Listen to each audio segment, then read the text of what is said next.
Well, Steve Art's 89. Well, some issues with Wicked at the moment. It's been revealed that the date for the embargo ending for the reviews is basically the day before the film is being released in cinemas or the day of some preview screenings. So that's usually a very bad sign. Basically, what that means usually is this film's a bomb. We don't want people to know. We don't want the news to get out there before people can get deterred from seeing the film on opening weekend, which they're already heading, trajectory wise of doing. So that would be the assumption, but I think it's more they're just trying to hide the nature of the film because a lot of people don't realise this is a two-parter. This is not Wicked. This is Wicked Part 1. Now, why would they do that? Because the musical's really long, so they want to split into two short films and make it easier for people? No, this film is longer than the musical, I think. I don't know what they're doing. I know apparently Wicked, I hear, was a novel, and I didn't realise this. I saw Wicked once on the stage, loved it, bought the soundtrack, haven't seen it since. I can't even remember half the story. But apparently, it seems to me like what they're doing is they're expanding on the story and doing a film on top of the musical. So you sort of get the film with a lot more drama scenes and still get all the music. So instead of cutting back the music so they can have more character work in that and storyline and expand on that way, which some musical adaptations do, it looks like they're going to keep all the songs and then just build everything around that. And they don't want people to know because people normally don't want to see the first part of a two-part movie because that's usually not satisfying.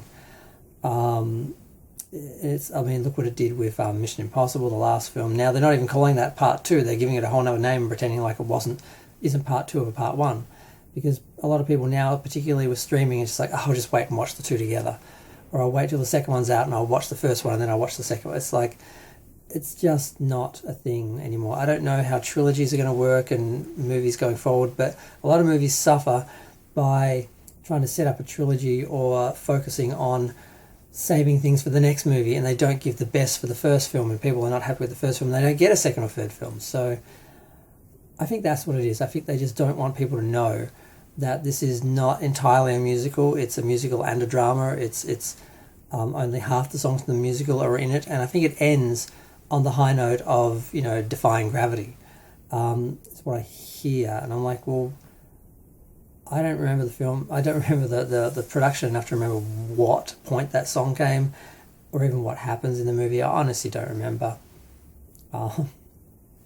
So yeah, I just a lot of people are doom and glooming because I think there's a bit of racism in here because black lead actress. None of the racists want that, but the general public, of course, isn't buying into that.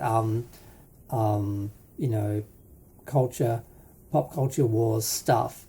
But the actress did come out and alienate a lot of people by attacking some fans who were generally creating some fan art out of excitement and bringing race into it when it really wasn't there and making everyone at the table a bit uncomfortable.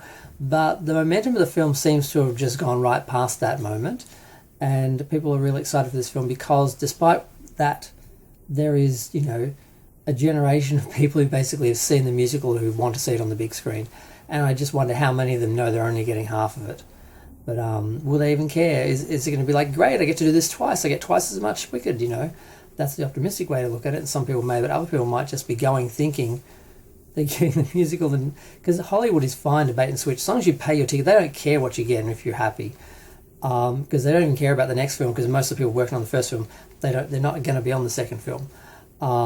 And studio heads are going to be gone by the time the next film comes out, so they don't care. It's a thing. Bait and switch is a thing, and I'm guessing that's what this means. They're just trying to hide the fact that it's two movies basically, and it's not entirely the musical a lot of people are probably expecting. But that's enough of that. That's 4 minutes talking about that, which I thought this was going to be a very short video. I just wanted to comment on it. I do want to see it because I love Wizard of Oz, and I did like Oz. I love Return to Oz, but I've only seen Oz the Great and Powerful once in the cinema. I bought it on Blu-ray, DVD, have never watched it since.